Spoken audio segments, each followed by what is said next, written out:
Okay, ladies and gentlemen, thank you for being here tonight. This is a very exciting night for the family of the Investigative Journal. I'd like to begin by thanking Mr. Yusri Ishaq. He's the founder and chairman, the brainchild behind this project.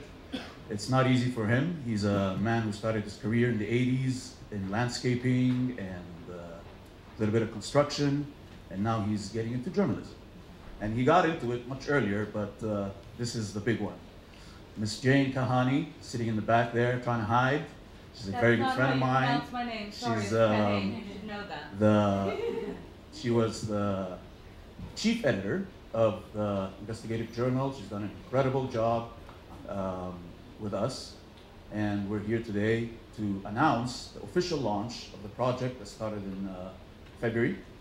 The Investigative Journal basically focuses on what we don't got much of in the mainstream media. We're looking into health, environment, terrorism, press freedom, and anyone who has a good grip on a story is more than welcome to join and say hello and bring their ideas. It's interesting if you look at our board of advisors, which we dub the board of prisoners. We have 5 of our members who have been incarcerated, harassed, kidnapped, but they continue their mission of trying to bring the truth. Mr. Taha Siddiqui, who's going to be speaking today, he survived an abduction attempt. We have Lindsay Snell, who was kidnapped by Al-Qaeda, Al-Nusra Front in Syria, and she survived. Mr. Theo Padnos, who also survived Al-Qaeda, and other members of the team, like Mr. Martin Shibi, who was jailed for 438 days in Africa for a crime he didn't commit. It resonates a little bit with me because I went through an experience like that in Egypt, where I was jailed for fabricated terrorism charges. And it taught me so much, and it taught me the most important thing is that journalists should never be on this side of the microphone and become the story. You know, I don't want to be on this side, I want to be telling the story. But when you become the story, you need everybody there for you. And I wonder if you think how you would handle being in a solitary confinement cell. It's surprising. We are much stronger than we think we are. Your body becomes stronger. You become more resilient. And it doesn't become about you anymore. It just becomes about, you know, the bigger cause of press freedom. Why you're out there getting the story. You know, it's never about the money. Any journalist in the room here knows very well, and we have some of the best, that you know, you're working all the time with pleasure. You know, when you have Ms. Maria Rissa here, who's going to share her wealth of information and the war stories in the Philippines, you know, it's inspiring for me, and that is why I joined TIJ. But while I was preparing for this conference, I remembered a very good friend of mine back in Vancouver, Canada, Miss Pearl, Tamara Pearl. She's the sister of Mr. Daniel Pearl. God bless him. The late Daniel Pearl was kidnapped in Pakistan 4 days after 9/11, and unfortunately, God bless him, he was killed.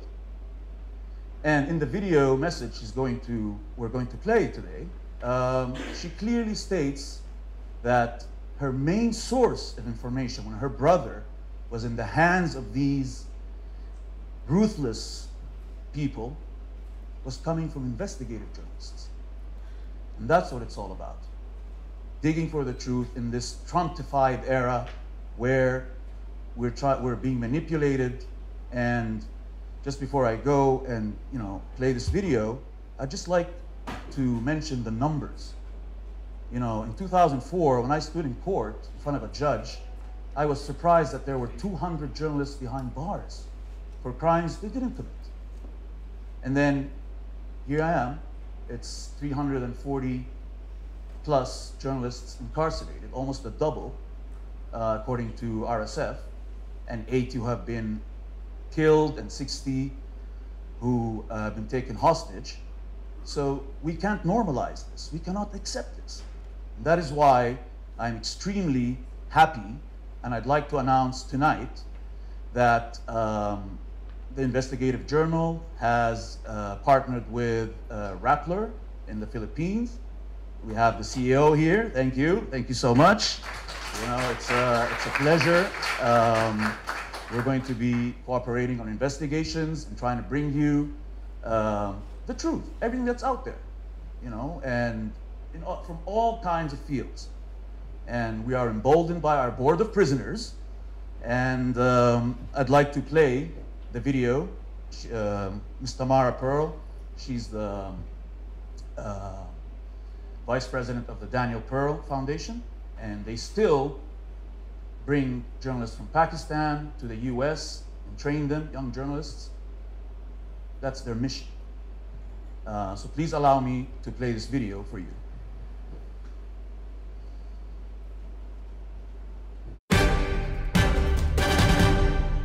Hi, I'm Tamara Pearl, Daniel Pearl's sister, and the vice president of the Daniel Pearl Foundation. I'd like to thank Mohamed, who I met when he was living in Vancouver, for inviting me to the launch. I'm not able to be there in person, so I'm sending these few words. I'm very excited to hear about the Investigative Journal. I'm excited to hear about the work that it's already doing and the work that it plans to do. Exposing injustice is crucial for human rights, but exposing injustice is dangerous.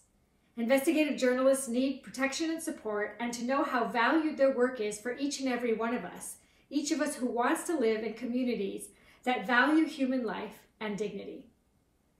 Danny was based in India as the South Asia Bureau Chief of the Wall Street Journal. He loved people, he loved his job, and he loved traveling the world. But he was cautious. His wife was pregnant, and he refused to go into Afghanistan after 9/11. He went to Pakistan instead. On January 23, 2002, he was kidnapped by members of a local Pakistani terrorist organization who then sold him to Al-Qaeda.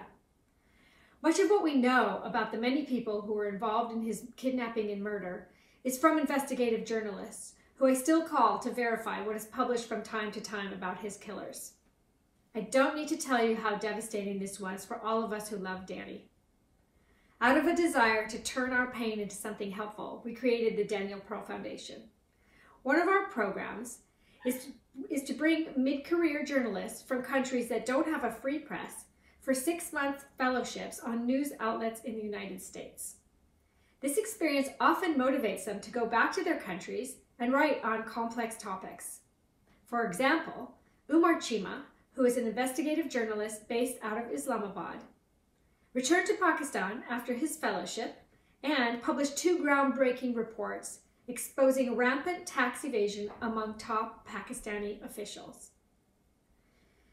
In 2010, he was abducted and tortured. But he says he remains committed to the collective struggle no matter what the cost. Silence, he says, is not an option. He tells us that after his traumatic experience, the knowledge that my parents and our organization and our contacts were behind him gave him the strength to go to the police. This is the support that the investigative journalists need, the strength of those who understand how utterly critical their role is for all of us who stand behind them. All of you who are present today provide that strength through your support of the Investigative Journal. In the past, many journalists felt that they held a special position that gave them a kind of immunity that rose from their supposed neutrality or objectivity. Now journalists are targeted by governments as a method of control, or are used as pawns by terrorists, as Danny was, or are killed as a result of exposing corruption and organized crime. They are killed for where they are, for what they write, or for who they are. The video of Danny's death was titled "Slaughter of the Spy Jew."